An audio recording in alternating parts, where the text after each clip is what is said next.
Olá, meus irmãos. Obrigado a todos por nos acompanharem. Hoje nós vamos tratar sobre um assunto que muitas religiões ou muitas pessoas não comentam suficientemente, que é a vida após a morte. Nós, incontestavelmente, reconhecemos que das religiões cristãs, todas sabem e reconhecem que a alma continua sua vida depois da morte. Uns acreditam que nós vamos para o céu se fizermos o bem, ou para o inferno se fizermos o mal. Outras acreditam que nós vamos ao purgatório. Outras que nós vamos ficar dormindo por um longo tempo até a ressurreição dos justos. A doutrina espírita, no entanto, nos ensina que nós, depois que desencarnamos, somos destinados a colônias espirituais que nos servem como lares temporários, até que nós possamos retornar para a Terra novamente, em uma nova experiência, em um novo corpo, em um corpo de criança novamente, recebendo novamente as instruções de nossos pais, recebendo novamente também o amor de nossos pais e tendo a oportunidade de fazer melhor do que nós fizemos em uma encarnação passada. É assim que a alma vai reencarnando e vivendo até adquirir a sua evolução espiritual e um dia se tornar espírito perfeito. Porque se nós observarmos bem, reconheceremos que numa existência só é praticamente impossível o ser humano se tornar perfeito na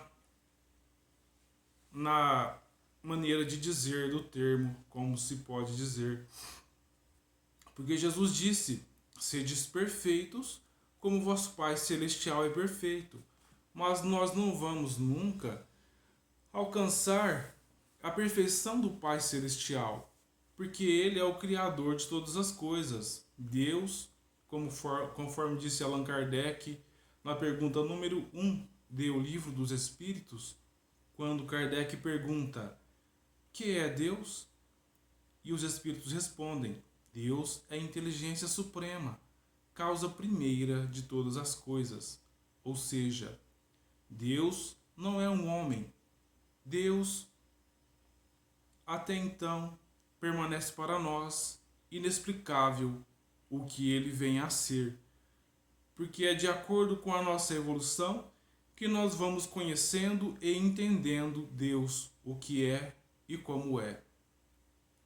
O que podemos compreender já de antemão é que nós sabemos que Deus está em nós e está em todas as coisas, porque Deus também é a energia que comanda e controla todo o universo. Entre muitas coisas que Ele nos representa, essa é uma delas.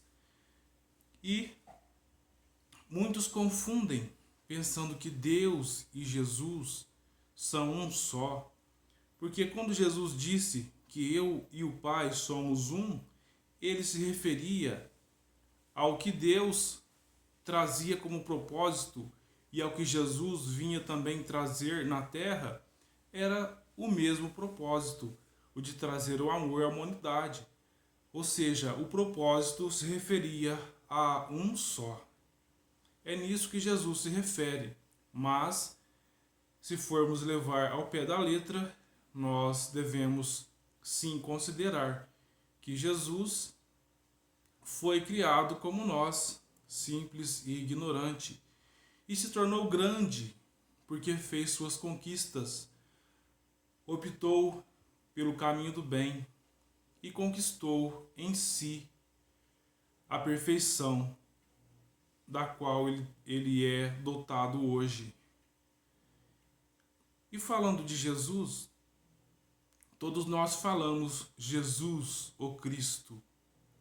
Você sabe me dizer o que é um Cristo? Pois bem, no livro A Caminho da Luz, de Francisco Cândido Xavier, Emmanuel nos fala que existem vários Cristos pelo universo. Ou seja, Jesus é o Cristo do nosso planeta. Outros planetas têm outros Cristos. Mas o que é realmente então um Cristo? O Cristo, depois que o Espírito atingiu ao ápice da perfeição, ele recebe o convite para iniciar um novo processo de evolução que vai além da perfeição do Espírito, que é o Cristo, onde ele alcança, depois de mais alguns bilhões de anos, uma nova evolução, que é o Cristo.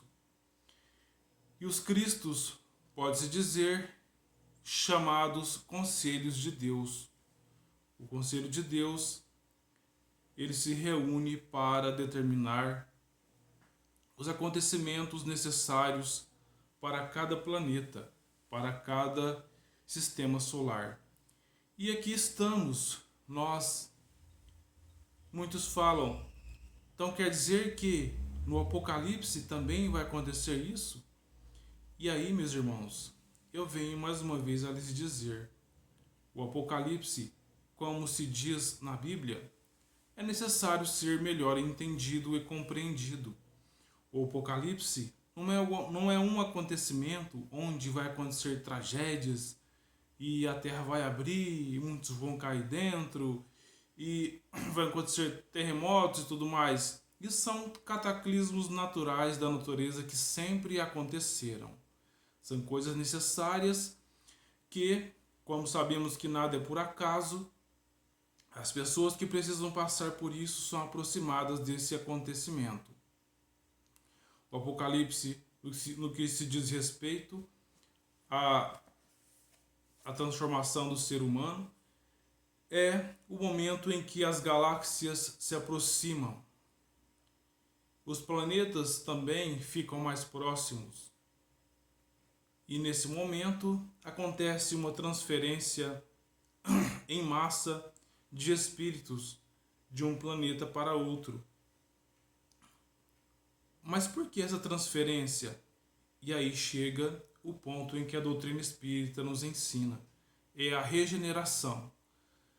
Todos os planetas, assim como nós seres humanos, também evoluem. E a Terra está chegando no seu ápice da evolução, pelo menos no que se diz respeito à regeneração. Então, ela está passando do sistema de expiação e provas, onde o mal reina em grande quantidade, para regeneração, onde os espíritos que nela habitarem poderão ter um pouco mais de paz, poderão ter um pouco mais de confiança em Deus, porque não estarão mais subjugadas pelo mal, conforme acontece na expiação e provas. Então, o Apocalipse, aproveitando esse processo,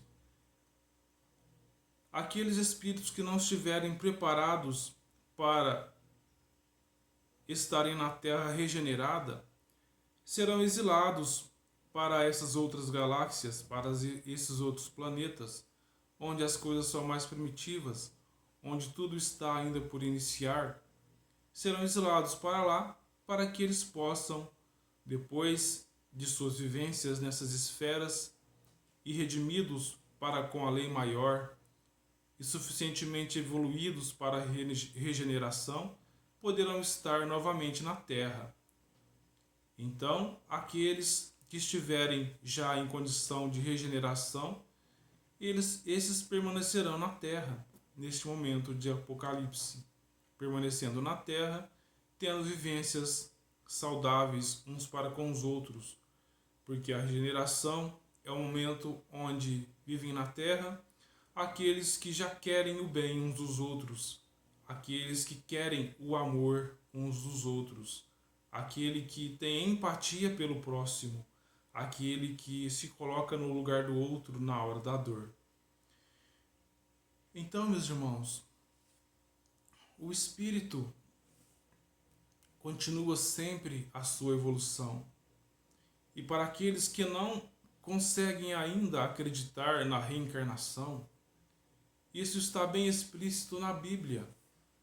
Para aqueles que quiserem confirmar, é só ir lá em Mateus, capítulo 17, versículo 10 a 13, ou então em Marcos, capítulo 9, versículo 11 a 13, onde é falado assim: Jesus, após a transfiguração, descendo do monte. Seus discípulos então o interrogaram desta forma: por que dizem os escribas ser preciso que antes volte Elias? E Jesus respondeu: é verdade que Elias há de vir e restabelecer todas as coisas, mas eu vos declaro que Elias já veio, e eles não o reconheceram, e o trataram como lhes aprouve. É assim que o farão sofrer o Filho do Homem. Então, seus discípulos compreenderam que fora de João Batista que ele falara. Então, meus irmãos, não é questão mais de argumentos, está explícito, está lá na Bíblia. É só questão mesmo de aceitar. Então eu agradeço a todos por ter nos acompanhado até aqui. Obrigado por assistir mais este vídeo. Muita paz a todos.